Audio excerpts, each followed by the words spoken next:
Hi, digestible listeners, and welcome back to the podcast. I'm Stacy, along with my sister Melissa, and we are here to bring you the fabulous Digestible podcast, where we give you all the health and wellness information you need in an amount of time that your busy day can handle, and we make it easily digestible. Today, we're back for part 2 with Dr. Chris Turnpaugh. Are you on a GLP-1? Are you thinking about it? Do you have friends or loved ones taking it? Well, you're going to want to listen to today's episode. We are back with Dr. Turnpaugh, a leader in functional medicine and an expert on metabolic health. And when we heard him speak at the PLMI conference this past summer, we knew we needed to share him with all of you. And what are we talking about today? Missy. Well, Stacy, one thing we know is that our satiety messaging is broken. We're overeating, we're consuming chemicals new to humankind, and living a lifestyle that changes how our bodies use and store energy. I loved our conversation with Dr. Turnpaugh because he talks about the science of it all in a way that makes sense. He takes the blame off of us for being where we are, but also empowers us to do something about it. Friends, if you love this episode, please share us with others, and we'd love to hear from our listeners, so please feel free to reach out, comment, question, say hi. Anyway, as a reminder, this is part 2 of our conversation. We first talked about how all of this, our exposome, as he calls it, impacts the health of our kids and what can be done to remove those burdens that have been hoisted upon them.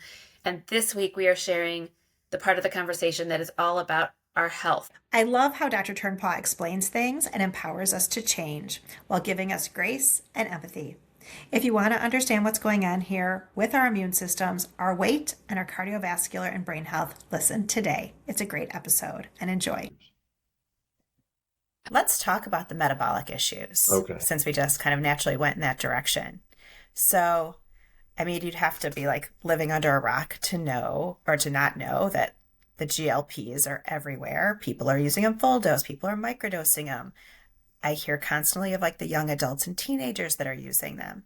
And we know that they work, but what you had made a great comment at the conference about we're trading one addiction for another, right? So yes. So one of the things that we have seen is in the food industries, they make food more addictive, right? They want people to like it more, from making it look better with colorings and taste better with food additives and sugar. So we traded a food addiction for a GLP-1 addiction, right? So we went from food addict to drug addict. And nobody likes to hear that. But if you look and you say, well, if you're obese or overweight or metabolically unfit, we're going to use a GLP-1. And the answer is, well, for how long? Forever. So by definition, if you can't get off, again, you're addicted to it, not physiologically addicted to it, but metabolically you're addicted to it. So what's our off ramp? What is the off ramp from a super expensive medication that you give, now they're trying to give to 6-year-olds for life? And one, it does look good, but we don't know the very long-term consequences of staying on these. We don't have like 10-year and 30-year studies on these. The cost burden to the healthcare system of taking a medication that's over $1,000 a month. And what a great capture. We capture a 6-year-old that's going to live till 74, and we're going to charge them $1,000 a month for the rest of their life. That's a great business model. Yeah. And we didn't have these problems several generations ago. So it wasn't that our environment changed. So instead of saying, can we change what got us to this point? And by the way, I've seen GLP-1s do amazing things. I've seen it change the immune system. I've seen it change mood disorders. I've seen it change autoimmune dysfunction because it helps that metabolic piece. But what's the off ramp? So how do we get them to, I've seen 18-year-olds lose a bunch of weight, and then we'll check them out, but they lost all muscle. So now they're thinner, but they're actually sarcopenic, which means they don't have enough muscle, and they're more likely to accelerate aging, have poor immune function, poor resilience. So we have to talk to them about, you have to increase your protein. You actually have to move. You can't just be the shot. You can't take a medication. But all those things that you're recommending they do, if they did that, they might not need the GLP-1. In other words, you can't just do it. It can't exist in a vacuum. It's not it can't just be the lone soldier, right? Because it's not really gonna and the solutions to reduce the harm that's done from being on them long term are really things that are good for a healthy lifestyle that may preclude you from needing a GLP-1 in the Correct. future. So where I Okay. may change my tune, where I was against them because this is a lifestyle disease, not a deficiency of GLP-1 agonist disease. It's not an Ozempic disease, lack of Ozempic disease. But Right. there may be, and I don't know. This is where I've become softer in my old age. Maybe the 15, 20, 30 years previous broke something. Maybe it actually broke a pathway. And the Okay. GLP-1 fixes that pathway and repairs that pathway. But if we use, and I don't know this is true, but I'm theorizing it with the patients that we're seeing, that maybe the short-term GLP-1 actually fixes a pathway. And the way to maintain that pathway being fixed is lifestyle. So there may be a, I don't know, but there may be a rationale for using it for a short period of time because something was actually broken that gets repaired with this. I That have would be some, amazing. yeah, I have some other ways to get there. You know, Right. there's the Cali-Curb, which does that out of New Zealand, Yeah. like which We have a actually is, Cali-Curb. yeah. Yeah. So In our What is that? office. GLP-1, You it's a learned about it at the conference. it's a I bitter. believe you. Why don't you explain to our listeners what Cali-Curb is? So the New Zealand government saw the same increasing obesity stats and health stats. So for 11 years, they pumped millions and millions of dollars into figuring out a way to help solve this problem. They went through many compounds. They were the first to discover that we have bitter receptors all over our body, not just on our tongue. We have bitter receptors in our first third of our small intestine. There are actually bitter receptors all over, and they found some bitters that specifically hit those receptors in the upper third of the small intestine and increased your GLP-1 activity. And so if you took it an hour before a meal, you'd have that GLP-1 activity. By the way, Hmm. GLP-1 is released when we eat. So the other question I had, actually the drug rep came into the office and he was talking about all the benefits. And I said, so this is a GLP-1. He goes, it's a neurotransmitter. I'm like, great. And it's been released for thousands of years when we eat. But it's never been released in the history of mankind when we sleep because nobody's eating and sleeping at the same time. So you take your shot, it lasts for 7 days when you're sleeping, when you're eating, when you're not eating. So, what do we know about the effects of GLP-1 on the brain when it's never been seen in the brain before in the history of mankind? It was just a question. He goes, we haven't looked at that. I said, you might want to look at that before you Oh That's start my a good touting it gosh. as a question. super thing. So, going Yeah. back to the Cali-Curb, one of the reasons I like it is you take it an hour before you eat. Hmm. It accentuates, so GLP-1 comes up and comes back down after But you your eat. body's making it. Your body's making it, and well, your body's making it with the GLP-1 agonist too. So Well, you're right. It's stimulating the right, production of it, right? But then it goes up and goes down, right? It's right. like, So it goes up and down as it would okay. naturally. So you have highs and lows and highs and lows, and it had very similar effects. Cravings went down, food noise went down, addictive personality went down, Hmm. dopamine levels changed, and so they put this into a capsule, and it's inconvenient, but um, nothing was easy before it was hard. That's another phrase I use. So you have to remember to take it before you eat. We're not asking you that much, though. If you remember to take this before you eat, you'll get a GLP-1 boost. Your food cravings will go down. You'll enjoy less food at the meal. You have less cravings in between meals. You have less food noise, less dopaminergic need for hit. And then the next meal, you do it again. So if you do it twice a day, so if you take this an hour before you eat twice a day, and it does because it works with the body. The first couple weeks, you might get some loose stools because bitters move things through your body. By the way, not a bad thing, right? Getting toxins out of your body and moving things out of your body. So working with the body is, and if nothing else, it's a brilliant off ramp to the medication.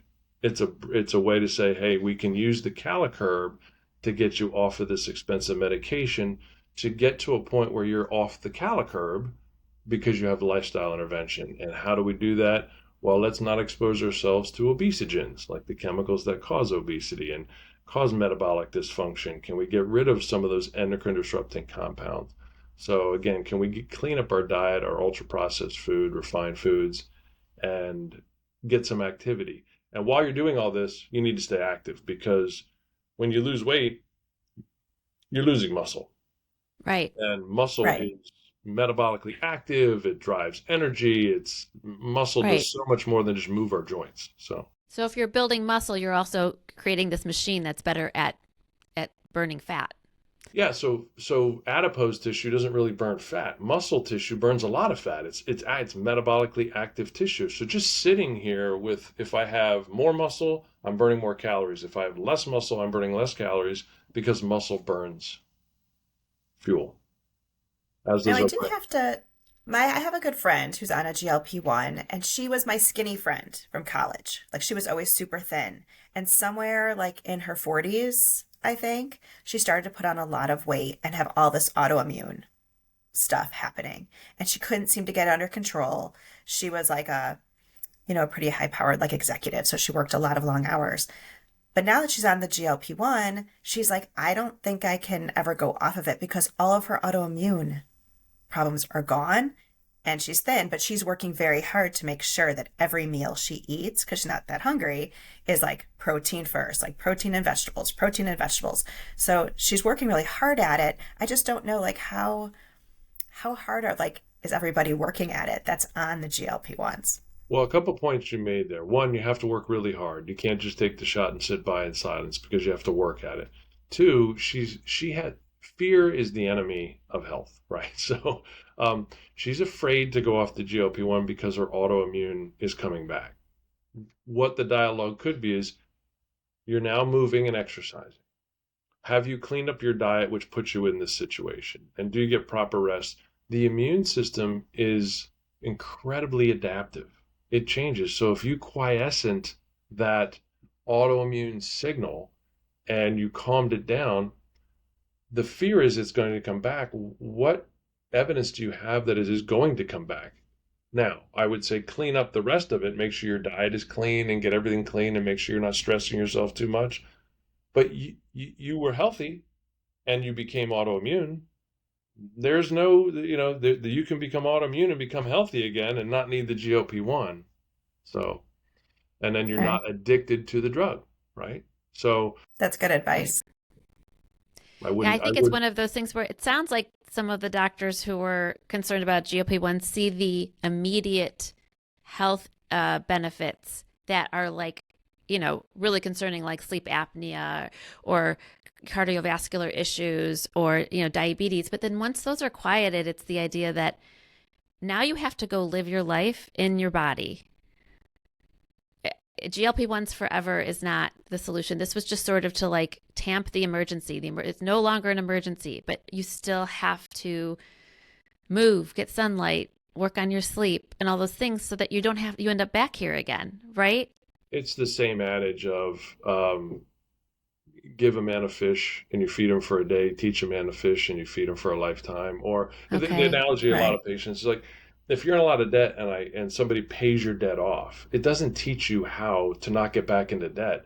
And the answer isn't just relying on somebody else to pay your debt all the time. The answer is learn how to manage your money. So learn how to manage your health. Be personally accountable for what's going on and not just rely on that medication. So yeah, I think it has to be the pivot point of, I'm going to take responsibility. And we have really over a couple generations relied on, what's the pill to fix my problem?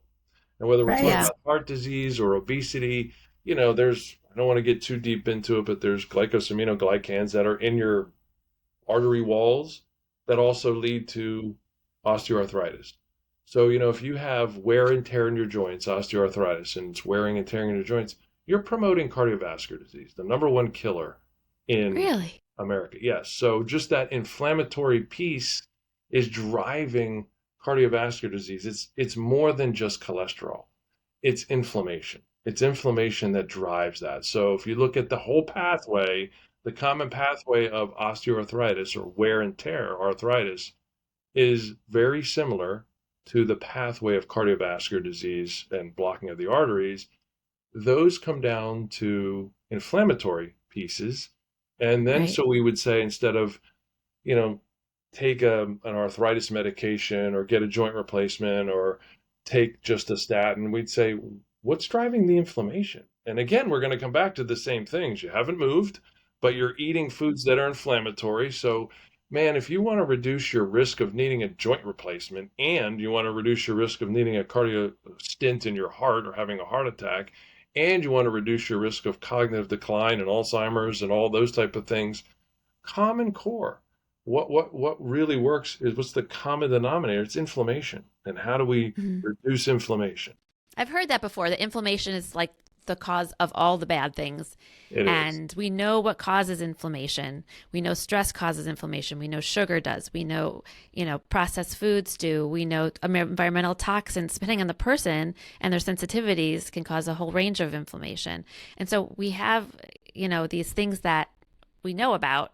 So it's like tackling them one at a time or all at once if you can manage it. Right? Inflammation is not a mistake by the body. I try to tell people this too. Like, inflammation isn't a mistake. If you twist your ankle, you want some inflammation. Like, you want to bring in and recruit white blood cells. If you get an injury, you want the inflammation, but you want it to resolve. So inflammation is terrible long term, but really advantageous short term. So we don't just want to say, well, I wish there was no inflammation ever in my body, because we need it. We just need it short lived, and then we need it to resolve. But all of these chronic diseases could be summed up by lack of resolution. Something's not resolving in the body, right? We're just not resolving. We're not getting rid of the toxins. We're constantly exposing ourselves to the toxins. So, inflammation, again, because you have this conversation with someone who's uber critical, like that little hospital down the street from me called Johns Hopkins, and they're like, inflammation is great. I'm like, it is. It is great if it's short lived.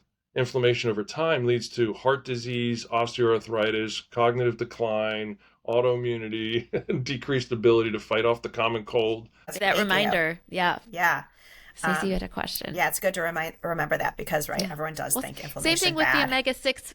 So omega-6s, which are in seed oils, everyone's like, they're so bad. And then there's people saying, no, they're not, because promoting inflammation in your body's good. Yes, omega-6s, we need those so that we can produce inflammation in our body when it's necessary. But we also need the things that turn it off, like the omega-3s, like all the things that help eliminate it when we don't need it. And we Right? know this because, again, a classic example, those of your listeners that remember the drug Vioxx, right? A prostaglandin E2 inhibitor, right? So Vioxx was an anti-inflammatory drug. It was like, think of it as a super strong Advil, if you will. Okay. And it worked great. And it was FDA approved for short-term use. But nobody has, no, I shouldn't say nobody, many people were suffering from long-term inflammation.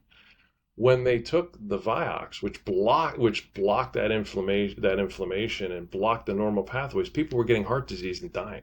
So it's Wow. like a short-term inflammation, is okay. Long-term, it's a problem. And then when we go in and try and block it and have no healthy signaling and shut things down, people die. Yeah. Yeah, that's I crazy. Is was that a thinking concern with Celebrex too? Celebrex and Vioxx came about the same time, but Celebrex didn't have the same comorbidities and side effects of the cardiovascular disease. So Vioxx had to actually be pulled Okay. off the market. And we Okay. predicted before it was pulled off the market. In fact, Jeff Bland and I were talking about it when it was happening. He said, this is predictably going to cause heart disease. And of course, then it did, but it was also never approved for long-term use, but it was being used for long-term use. So if you used it for 3 to 7 or 5, 10, 15 days, it was great, but people were using it for 3 to 5 to 7 years and dying of heart disease. Whoa. Yeah.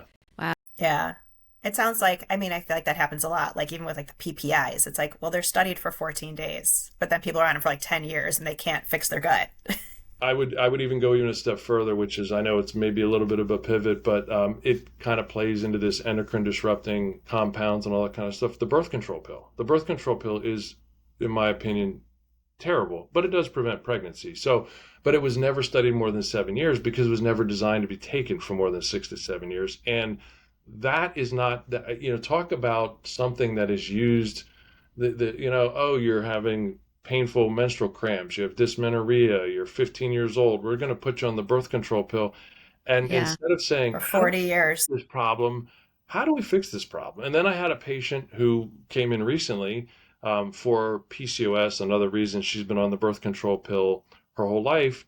She's 52, and now they're like, we're not going to write it for you anymore. She's terrified because the reason we're working with her is she's terrified because when she came off the birth control pill every time, she had horrible symptoms. So this has been literally patching her for 25 years, and nobody ever said, well, what's our off-ramp strategy? So Right. now all of a sudden imagine taking something that kept you feeling sane and saying, well, you're 52, and now I'm going to take it away from you with no off-ramp.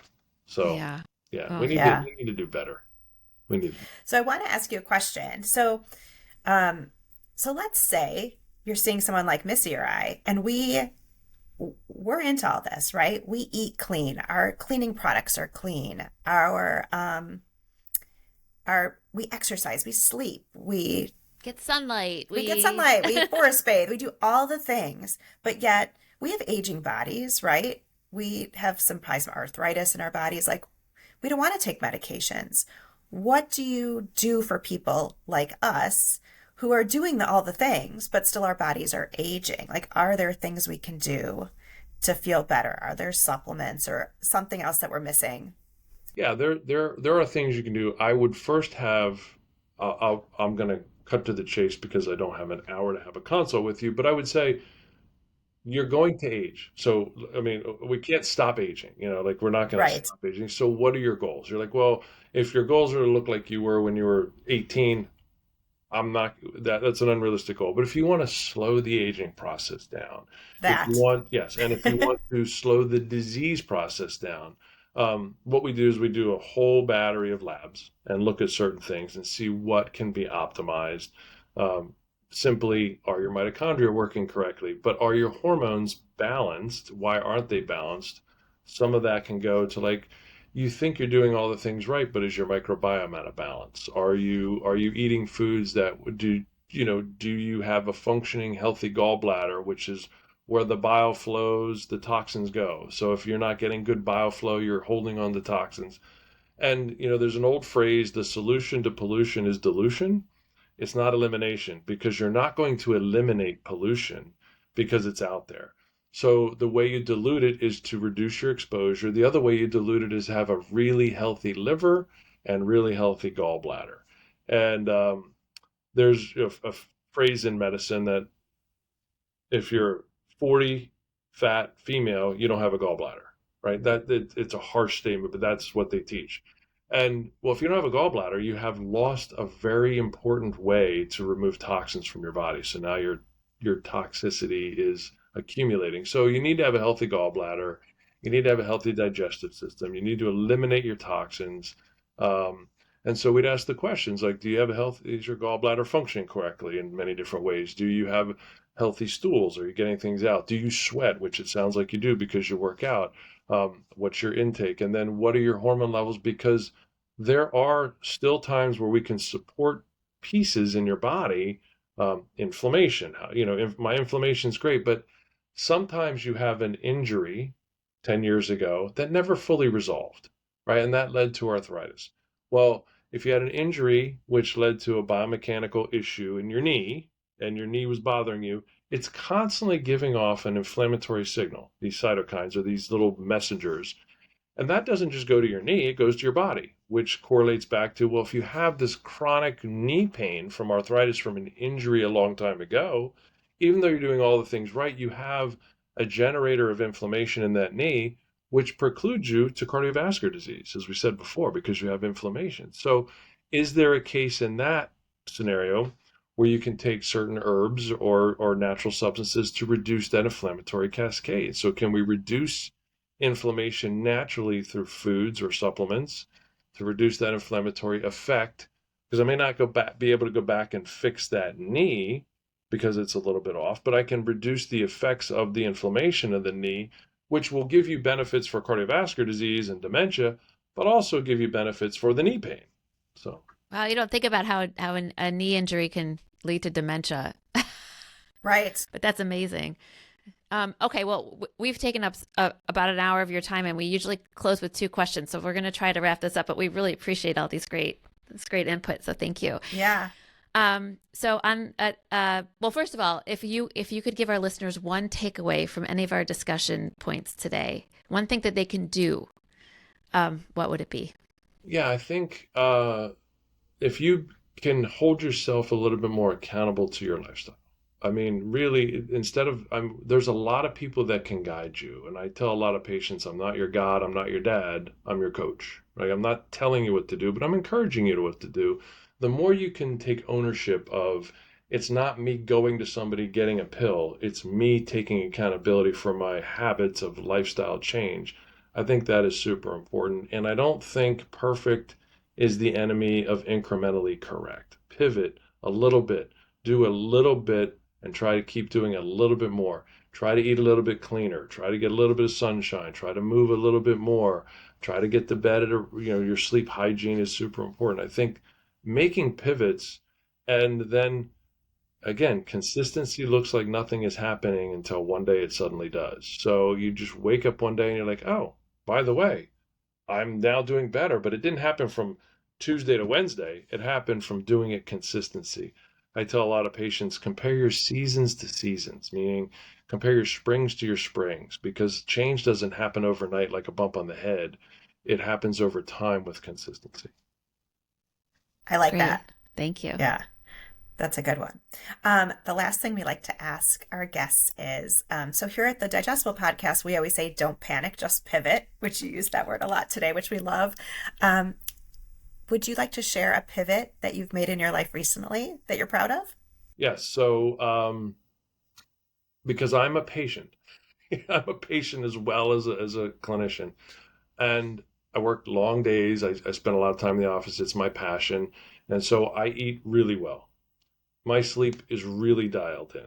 I have good sleep hygiene. I eat very well. I have a clean environment. I'll go out even between patients and just stand so I get some sunshine if I have time. But my exercise lacked. It lacked. And I was one of those stubborn men. I'll be fine. I'll be fine. And I was a weekend warrior. So I would go on the weekends to the local high school and I'd run the bleachers. And then on the track, I'd sprint the straightaways and jog the curves. So I'd get my zone 5 and my zone 2 training and all this kind of stuff. And then I'd be sore for like 6 days. Yeah. And then, you have a conference or something on a weekend, so you miss 2 or 3 weeks, and then you look back and you've worked out one day in the past 30. So at 57 and always in pretty good shape, it's harder. And so it was incumbent upon me. So now I've incorporated working out more regularly, or just doing a little bit here, a little bit there, just doing, again, I'm my own worst enemy as well. So I tell patients I can sit on the other side of the desk just the same. So every day I try and do something a little bit more, just a little bit more actively. Yes, that's great. Practicing what you preach is so, like, it feels like you don't want to be a hypocrite, but it sounds like you had so many things lined up so well. But I know what you mean. It's like you can't tell people not to drink soda and then go grab No. yourself a Diet Coke. So it's also great to relate to patients because I can tell them, they're like, oh, you do it perfect. And I don't. I'm human as well. I struggle here. I don't struggle with the food piece, but I do struggle with the exercise. I'm human too. And it's just this relief that, because good isn't the enemy of perfect. Right, right. And chipping away. So if you're doing 15 minutes, you don't have to do 45 every time I you decide love, to work I out. love, I love that. don't panic, just pivot. And the same is true. Like, don't shame, just change. Don't, shame on you. Shame. So when I say you should do this, and should is a shaming word. I said, you could do this. You don't have to. You could. If you do, it'll have positive consequences. If you don't, it'll have negative consequences. But you should eat cleaner and you should exercise more. Well, then what if you don't? Well, shame on you. If you could eat Yeah, cleaner I and can you feel could bad. exercise more, that's a Yeah, positive way to talk about we appreciate that. Thank you. Thank you for being with us today, Dr. Turnpaugh. Yeah, This we has really been appreciate wonderful. it. We It's been appreciate your great. time. Thank you for listening to part 2 of our interview with Dr. Turnpaugh. Who knew that our lives could be so disruptive to our bodies? But the good news is there are ways to get our bodies back to functioning as they were meant to, so we can feel better and live longer. Thanks again to Dr. Turnpaugh for explaining things to us in a way we understand and can act upon. As we mentioned in the last episode, Turnpaugh Fundamentals have supplements available that were specially formulated by Dr. Turnpaugh and his team to bolster your overall health. Learn more at shop.turnpaughhwc.com. If you liked today's episode, please share us with others. It's the best compliment you can give us. If you have any questions or comments, please email us at info@digestiblestrategies.com. We look forward to hearing from you, and remember, don't panic, just pivot. The content shared on this podcast is for informational and entertainment purposes only. We are not medical professionals, and the views expressed here are not intended to diagnose, treat, or cure any health conditions. Always consult with a qualified healthcare provider before making any health-related decisions.